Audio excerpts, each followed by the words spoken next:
Every story has a turning point, a moment when everything changes.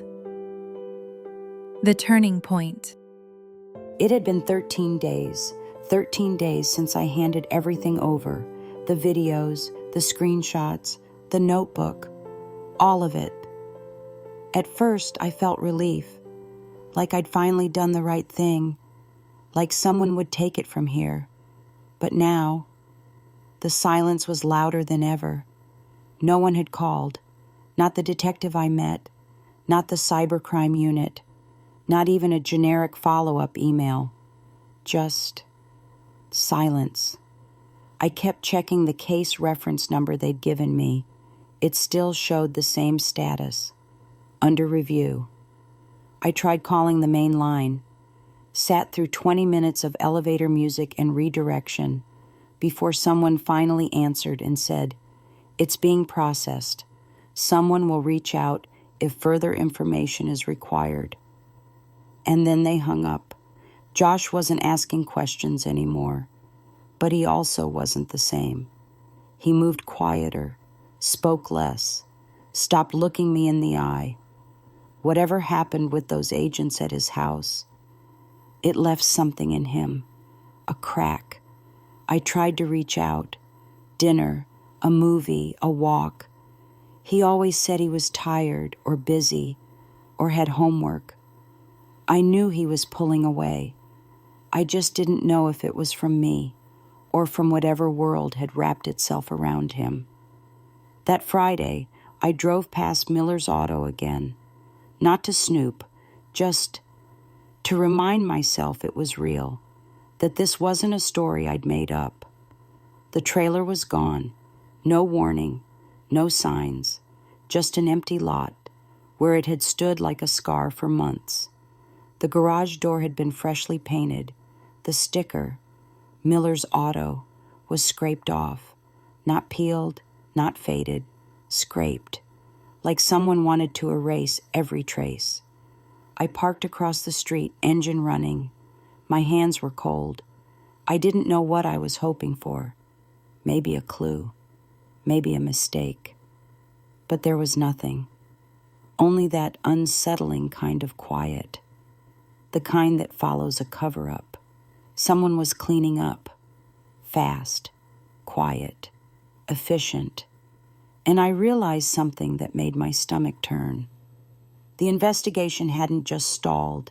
It had stopped moving entirely. On Monday morning, I drove to the station. Not the big one downtown, the local substation where I first met the detective. The receptionist at the front desk looked about 19, blonde ponytail, coffee in one hand, chipped black nail polish on the other. "I'm following up on a report I filed 2 weeks ago," I said. She smiled like I'd asked where the bathroom was. "Do you have a case number?" I handed her the slip I'd printed at home. She typed, sipped her drink, then frowned. This doesn't look active." I leaned forward. "What does that mean?" "It means it's not assigned to anyone. It's in the system, but there's no movement." "No movement?" "But I spoke to a detective, in person. I gave him—" "I see a note here," she interrupted. "It says, 'Follow-up declined, insufficient evidence.'"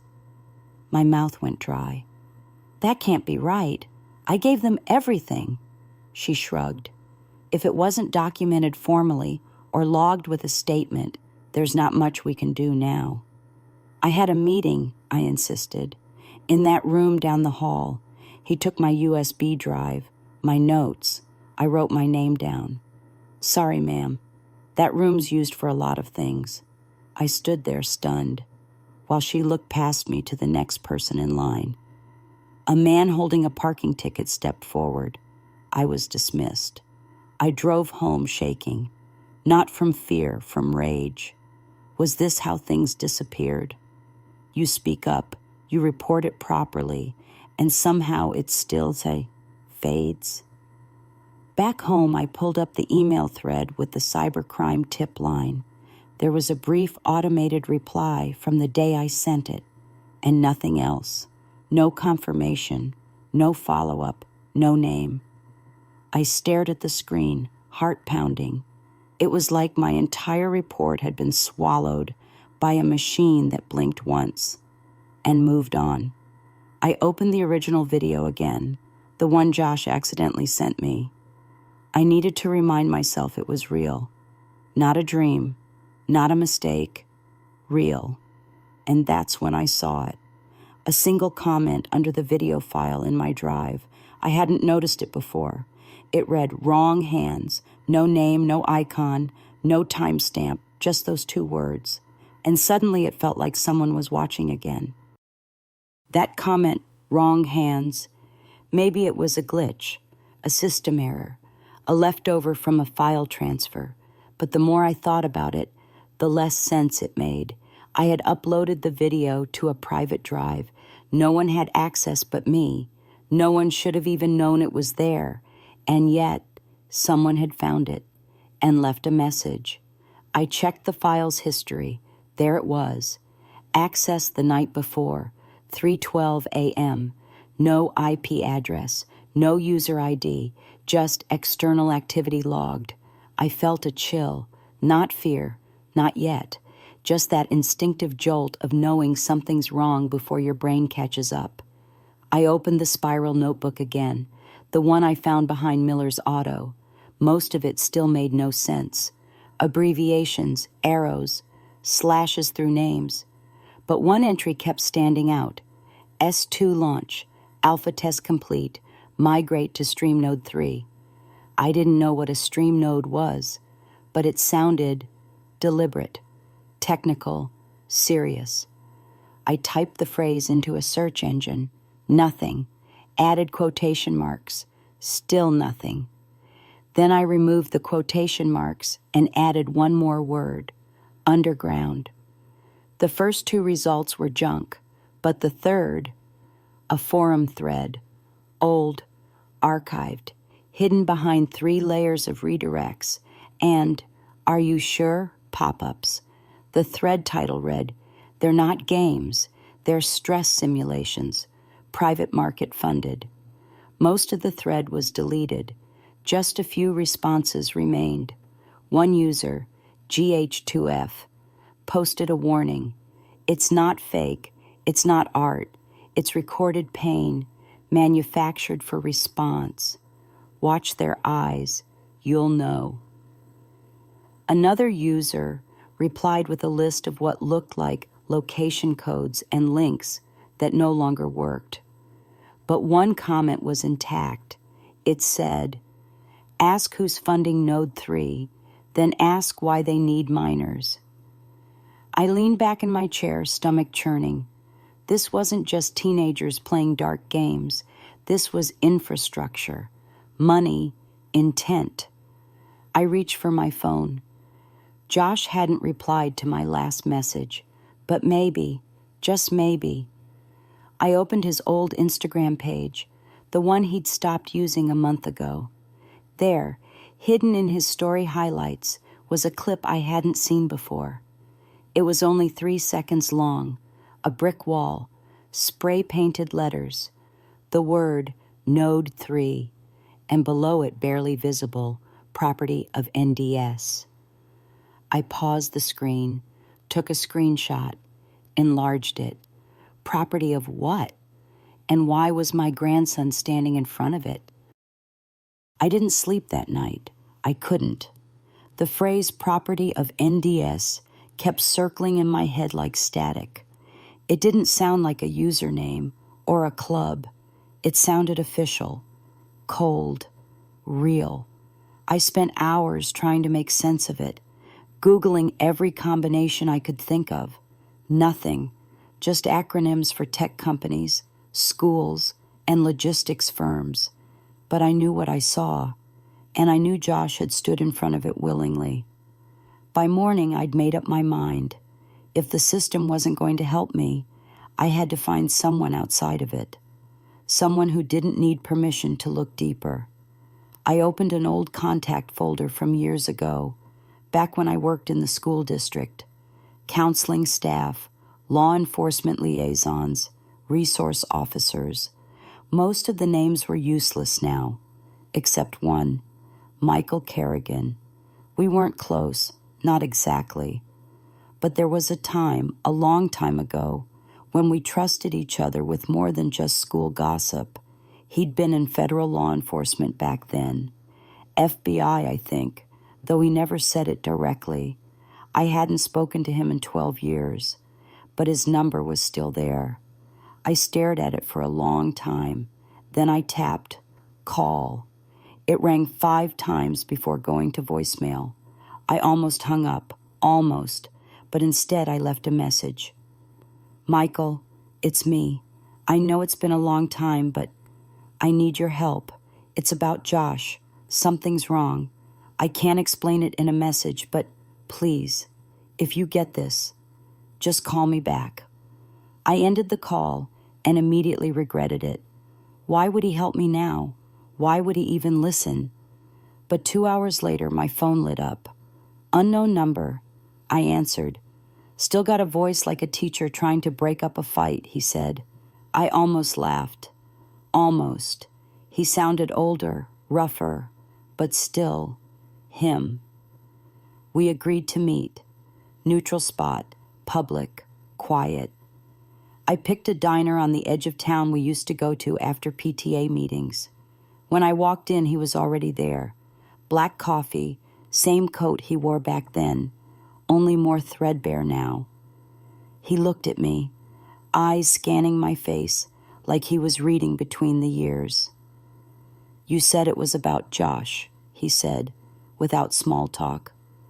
I nodded, and then I told him everything. The video, the notebook, the messages, the silence from the police, the phrase property of NDS. He didn't interrupt, just listened.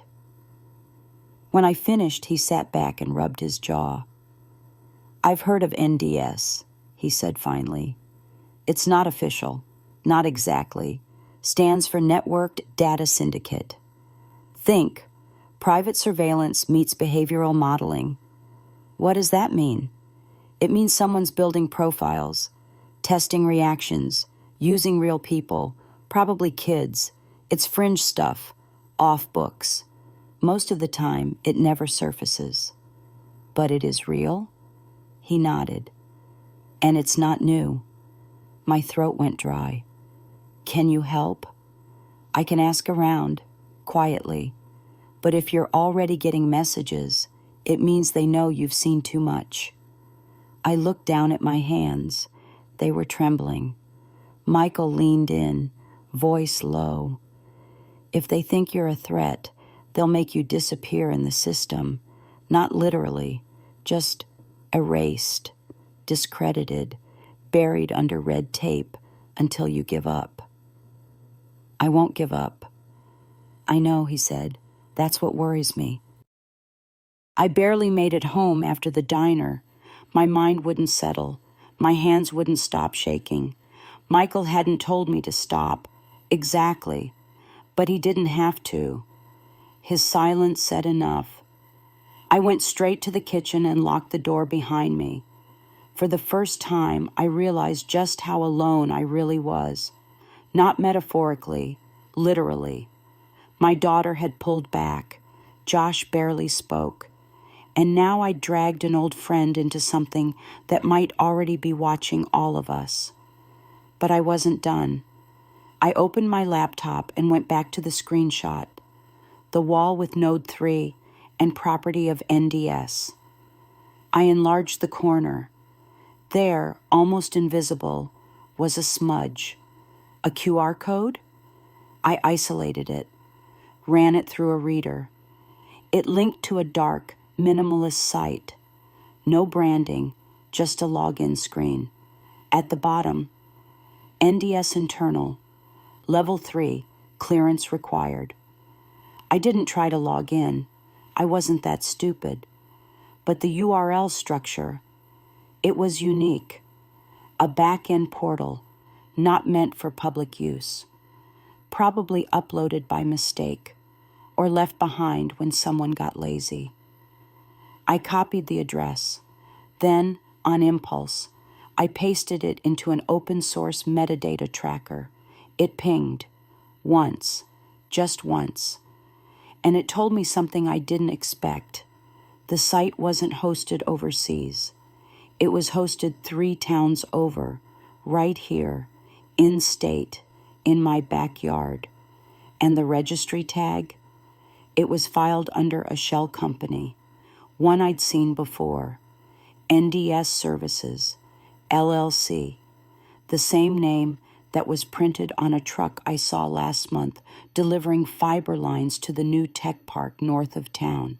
I remembered the logo, a white triangle inside a black circle. Clean, forgettable, except now I couldn't forget it. I sat back, breathing shallow, my screen still open, the link pulsing like it was alive. And then, without warning, my screen went black. I froze. No shutdown, no blue screen, just total darkness. Seconds later, a new window popped up, white text on a black screen. Stop digging. That was all. No cursor, no exit button, just those 2 words. I yanked the power cord, slammed the lid shut, and backed away. My heart was hammering. My hands were slick.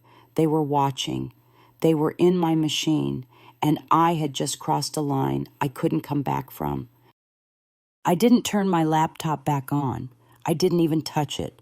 Instead, I walked to the kitchen, opened the junk drawer, and pulled out the burner phone I'd bought last year when my main one was in for repairs. It was old, scratched, barely held a charge. Perfect. I texted Michael from a new number. They were in my system, black screen. Message said, "Stop digging." I didn't. He didn't respond for 20 minutes. When he did, it was just this. "Don't use that laptop again. Don't connect anything to your home Wi-Fi. I'll call when it's safe." I wanted to scream, not at him, at the air, at the space between what I knew and what I still didn't. Instead, I sat in the hallway with the phone in my lap, staring at the front door. I don't know what I thought might happen. A knock? A van pulling up? Silence. But what happened was worse. Someone rang the bell, then they walked away. I opened the door slowly. Nothing on the porch, just a plain manila envelope. No address, no name. I picked it up with 2 fingers and brought it inside, holding my breath the whole way. I opened it. Inside was a phone, new, sleek, turned off. There was no note, just the phone and a charger. I didn't turn it on. I wasn't that reckless, but I knew exactly what it meant. This wasn't just surveillance anymore. This was contact, a challenge. They weren't hiding behind the screen. They wanted me to know they could reach me, touch my world, walk up to my door like they owned the street I lived on. I wrapped the phone in foil, dropped it into a Ziploc, and placed it in a metal cookie tin from last Christmas. Then I took the tin to the shed and buried it under a box of rusted garden tools. Maybe it was paranoid, or maybe it was the only sane move left. Back inside, I locked every door, unplugged every smart device, and sat in the middle of my living room with nothing but silence and an old phone with half a battery. And still, I didn't feel safe. I didn't feel watched. I felt studied, like a lab rat that had done something unexpected, and now the people running the maze were deciding what to do next. The next morning, I took the burner phone to the public library. It was one of the few places left without cameras in every corner and half a dozen routers tracking every move. Or so I like to believe. I used one of their desktops to log into a temporary cloud account I'd created weeks ago. The one I used to store everything I didn't want on my home devices. The footage, screenshots, notes, it was all still there, but something new had appeared, a file labeled recovered audio. I didn't upload it. I never saved any audio-only files. I hesitated, then I clicked. It was just over 3 minutes long. No image, just sound. At first it was garbled, static, background hum. Then faint voices emerged, low, clipped, like a conversation recorded through a wall. Man, he didn't follow instructions. Second man, too emotional. Next one needs conditioning earlier. Man, she kept the footage. That's the issue. We lost control the second she got involved. Second man, what do we do now? Silence. Then the first man again, colder this time. We reset the scenario, create noise. If she's focused on the wrong fire, she won't see the real one. The file ended. I sat perfectly still, breath held, pulse in my throat. They were talking about me. They knew I'd saved the video. They knew I was still watching. And worst of all, they were planning something, a distraction, a fake lead, something to send me in the wrong direction. I thought of Josh. I hadn't seen him in 2 days. I checked his messages, nothing since last week. I called my daughter, straight to voicemail. Panic set in fast and deep.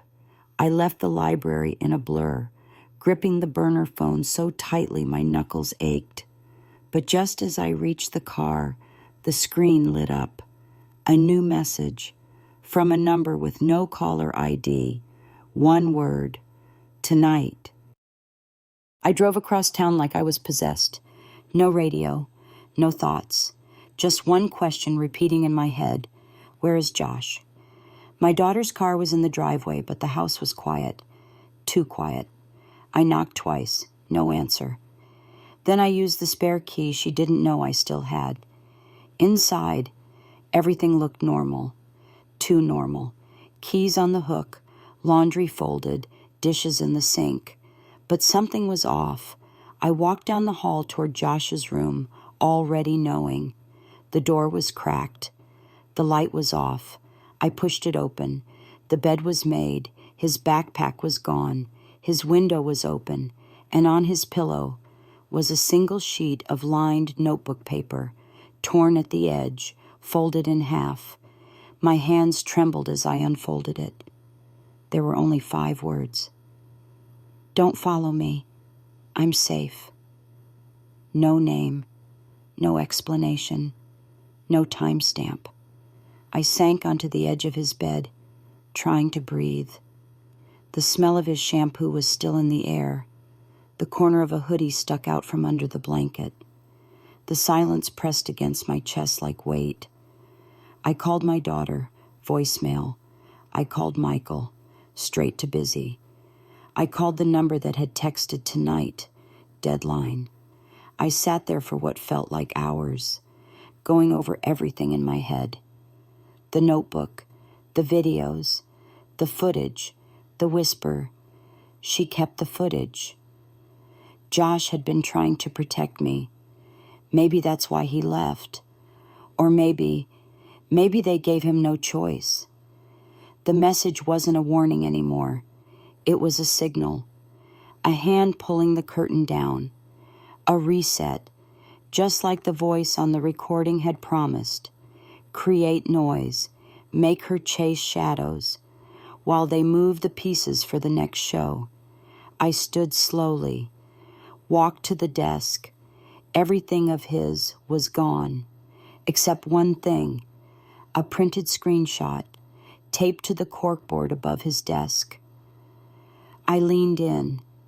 It was the old video, the original one he sent by accident, the circle of kids, the folding chair. Only this time, a red line had been drawn across the center, a slash, and beneath it one word, written in black ink, stagecraft. If this story moved you, there's more to come. Subscribe and don't miss the next turning point.